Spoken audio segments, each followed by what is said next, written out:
gentlemen, let me introduce to you the Cinema Snob. Rock, rock, Cinema Snob.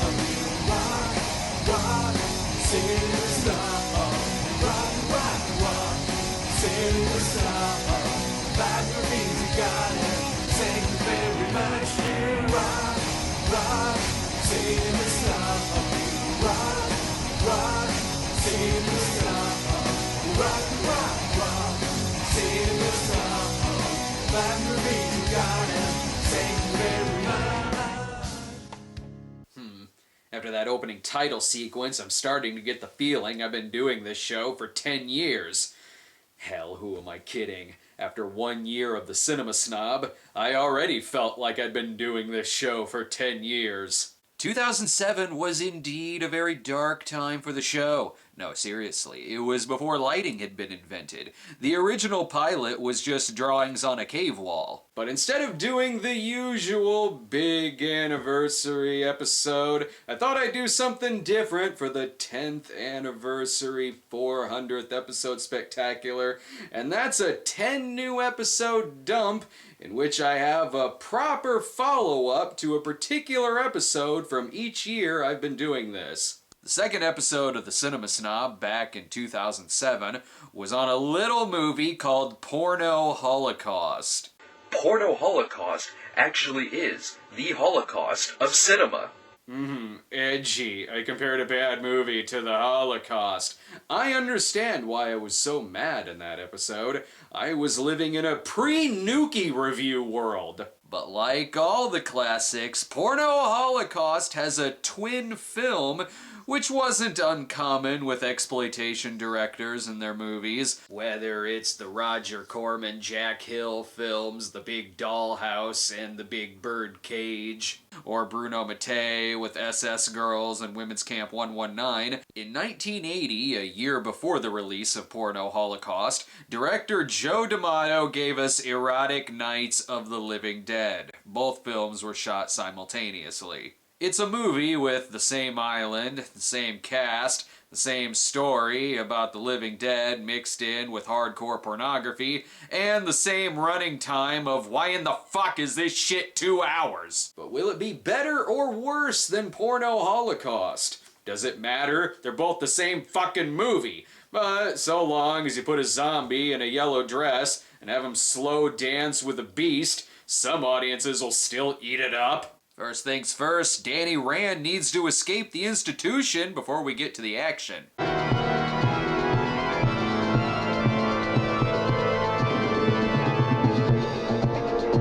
Oh, and George Eastman needs to stop jerking off.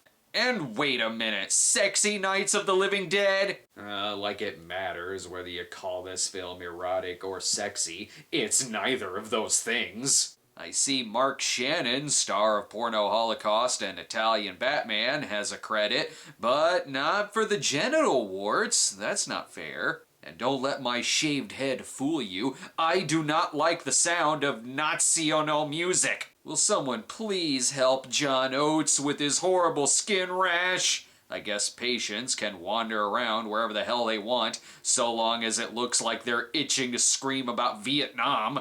There's a new kind of therapy at this hospital. It's called fucking. Also, Jim Croce likes to watch. I know what you're thinking. What were the events that led up to this? Just humor me. I waited 3 hours for a nibble. I won't give up this guy, even if I have to play him like this until tomorrow afternoon. I got lots of patience. That's the right idea, Mr. Ross. You gotta tire him. That way you'll have no trouble reeling the little bastard in. Why is Ted Russoff's voice coming out of Chris Christopherson's body? This is all very strange. Oh, good. There's Mark Shannon. Is he Italian Bruce Wayne this time?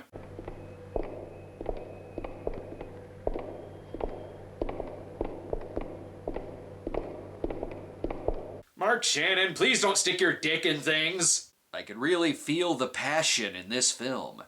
I'm merely here to carry out a preliminary survey for the company I work for. I must admit I never imagined it would be such a simple matter for a foreign company to make this sort of arrangement with you. Erotic! Sexy! George Eastman, who also wrote the script under the name Tom Salina, plays Larry, a sailor who works for wealthy businessmen and also fucks their girlfriends. That is, when he isn't eyeballing someone's virginal white luggage. I would rather see someone fuck luggage than watch Mark Shannon showering with 2 women. At least there's bubbles to cover up his, scrotum bubbles. Look, if you haven't seen the reviews for Porno Holocaust or Italian Batman, let me put it to you like this. He has genital warts. Now let's get back to surprising Robert Englund on his birthday.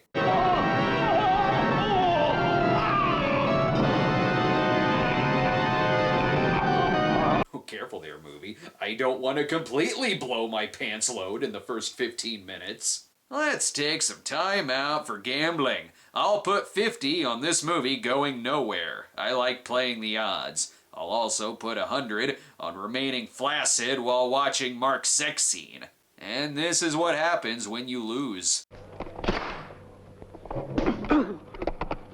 Imagine what would have happened if he actually hit him. Mark has an inkling to take women to an exotic island. What island is it? It's called Cat Island. Oh, no. No. Come on.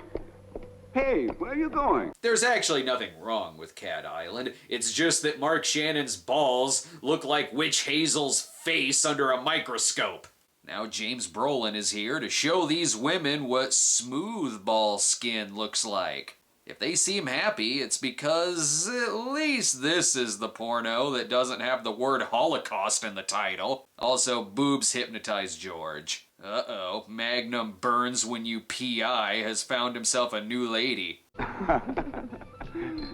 Oh, sorry. It's supposed to be lucky.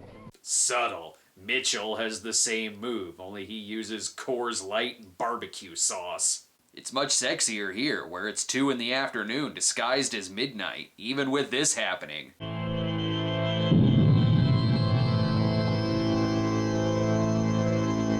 I'm not sure if that called for a head piercing, but it's still sexier than the love scenes. The body arrives at the St. Mustache Hospital. Over at the St. Fulci, they'd hook this body up to a brainwave machine stat.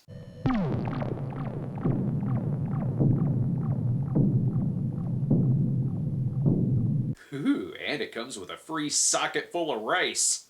But this is an erotic film, so he immediately grabs the doctor by the ass. I'm sure someone in the audience gets off to hardcore hickeys. Soon the plot lines cross as Wart Reynolds hires Larry to take him and his new lady friend to Cat Island. Get it? Because there's probably a lot of pussy there. Or cats. It could simply be cats. And there are a lot of stories about that island. What kind of stories? A legend about zombies led by a cat.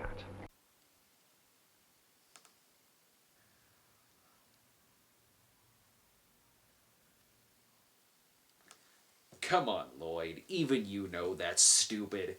Let's just use the same island from Porno Holocaust. We all have the same actors. It's not like people are gonna see both movies. Except for me. I've seen both movies. That's what 10 years of doing this show does to you. But the island isn't quite empty.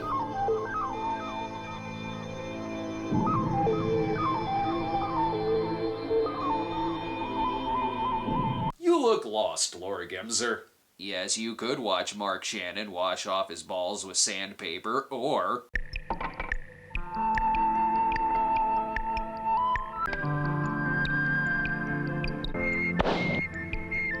Or you could watch a woman open a champagne bottle with her vagina. I'm not joking, that's what happened. Again, you could watch Mark Shannon tongue someone's hair, but my preference is still Larry and his date drinking shampussy. Laura Gemser is waiting patiently for the movie to come to her. Also, she's filled with Nickelodeon slime. Everyone knows that. Unfortunately, these two are not alone. Ooh, Cat Island is also Jump Scare Island. That seems like it should be obvious. And they're off. Perhaps they should do something about that rope dick hanging from the top of the screen. Let's get this action started.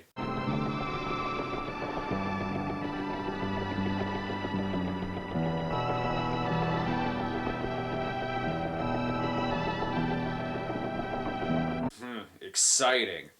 But at least I don't have to black box anything, so whatever. Sail all you want. Easy with the framing movie. It looks like George Eastman just got done blowing him. Great, now I feel like I should be black boxing Mark's choice of underwear. They better pull off to the island before the SS D'Amato crashes into a more mainstream zombie ship. I wonder if they can hear the cats from here.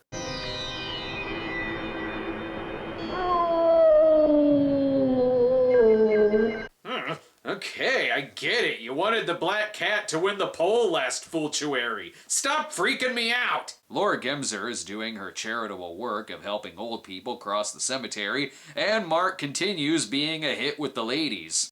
Aren't you tired? A bit. But I'm not turning in before we finish what we started this afternoon. Oh, not again. I'm getting the feeling that no one wants to have sex with Mark Shannon. And they finally made it to the island 50 minutes into the film. And there's still an hour of this movie left, because fuck you! Rock, rock, Cinema Snob. Rock, Cinema Snob. Wow, I had no idea My Two Dads had an island adventure episode. Total jump the shark moment. Mark Shannon wants to move his business to the island to build more business buildings, business. But soon they meet up with Laura Gemser, whose face says, "Please, for the love of God, put me in any other movie than this. I'll even do another Black Emmanuel prison movie." Naturally, Mark Shannon is rude to them, so yes, he's gonna die. You know what this movie needs? Passion fruit. They say that stuff turns you on. Do you think I need it? What, you mean this movie about zombies, genital warts, and vaginal bottle openers isn't doing the trick? Please, Magic Cat Eye, bring us some sex appeal.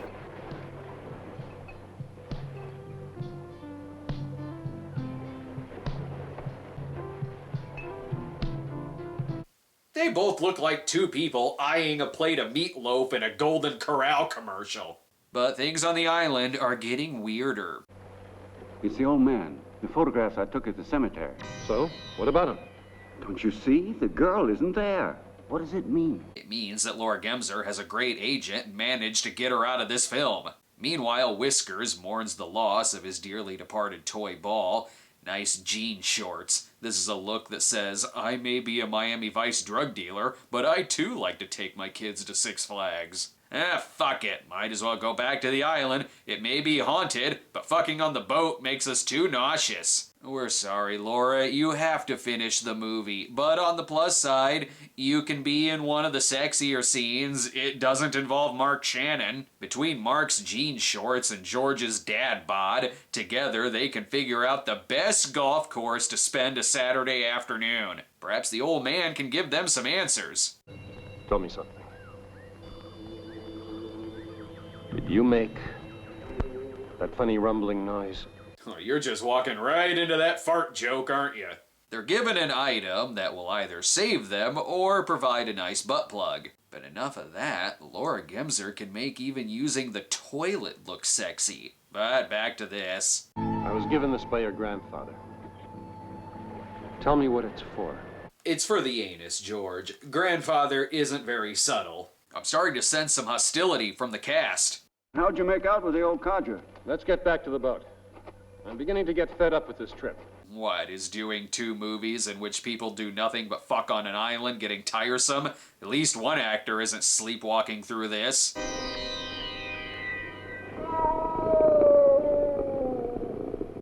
Okay, fine. Here's a clip from The Black Cat.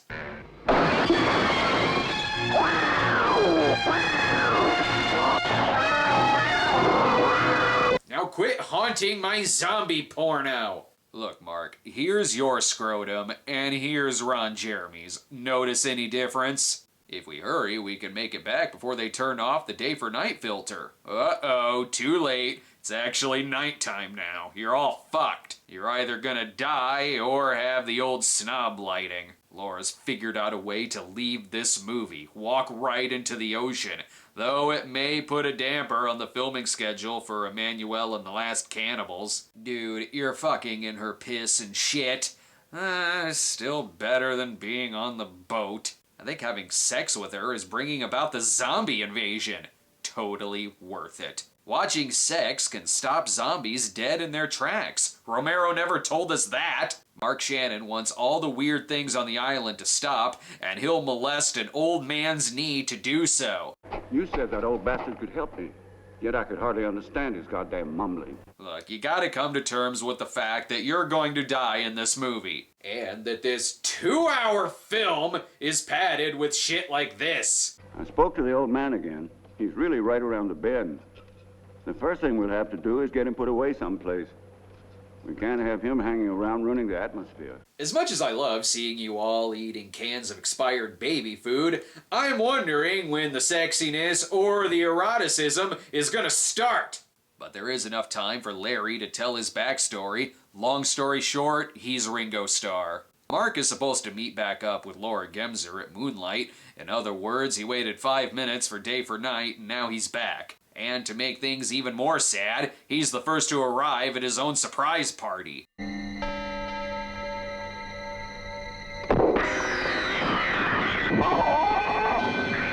And you done pissed off the stripper. Might as well squeeze shit from a zombie's face. Sure glad that's a thing I'm seeing. He's gonna drain all kinds of diarrhea out of these zombies. Apparently that's what they're made of. On the plus side though, chocolate fountain, anyone? When you die, the neck empties its bowels. That's a fact. Thank God he's leaving. I'm completely out of shit jokes. Luckily, Laura has a cure for his nutsack looking like George Eastman's character from Anthropophagus. Just bite the sucker off. Erotic! Sexy! Guys, no, don't eat his organs. You're gonna get some kind of lip fungus. It's easier for the zombies to rise when they just have a little bit of dirt sprinkled on them. Ugh, why are we covered in cat litter? I'm never gonna get that smell out of these clothes. Listen to this truly happening zombie theme.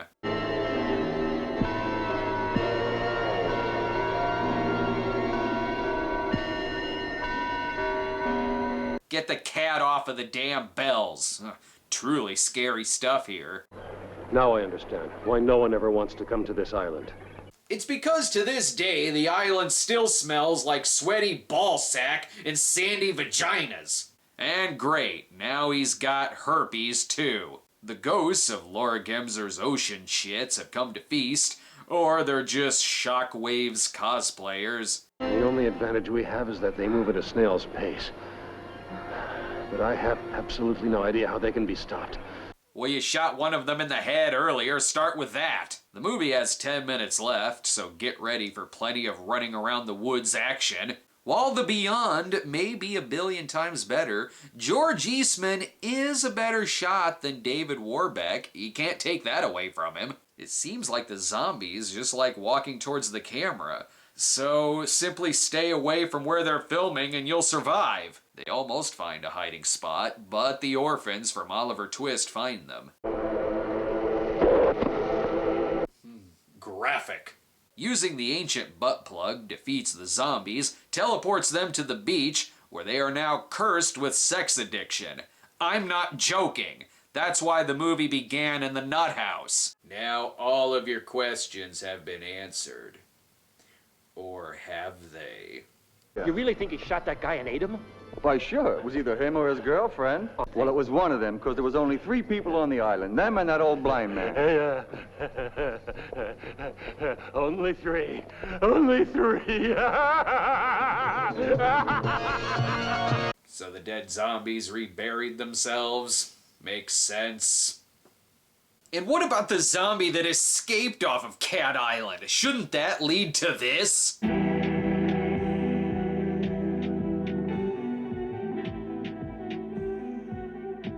Now you know what it would have been like if Porno Holocaust were a 2017 episode and not a 2007 episode. Erotic Nights of the Living Dead wasn't exactly a success upon release, although the DVD cover does claim that it's Joe D'Amato's sex and splatter zombie classic. Says a piece of paper. Due to its tedious running time, unerotic sex sequences, and very tired zombie action, the film was met with such negative reviews that Zombie Movies, The Ultimate Guide, called it one of the worst, if not the worst, Italian zombie movie ever made. Oh, that's just preposterous. Surely there's worse Italian zombie movies like, God,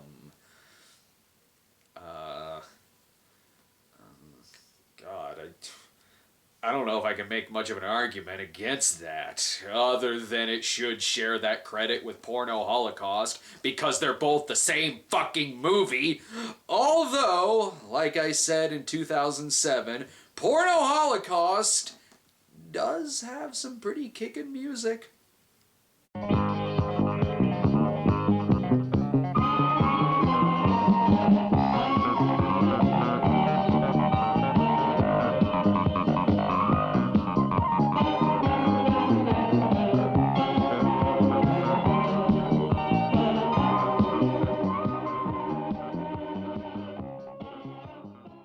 Wait a minute, you dumb whores, you forgot your money.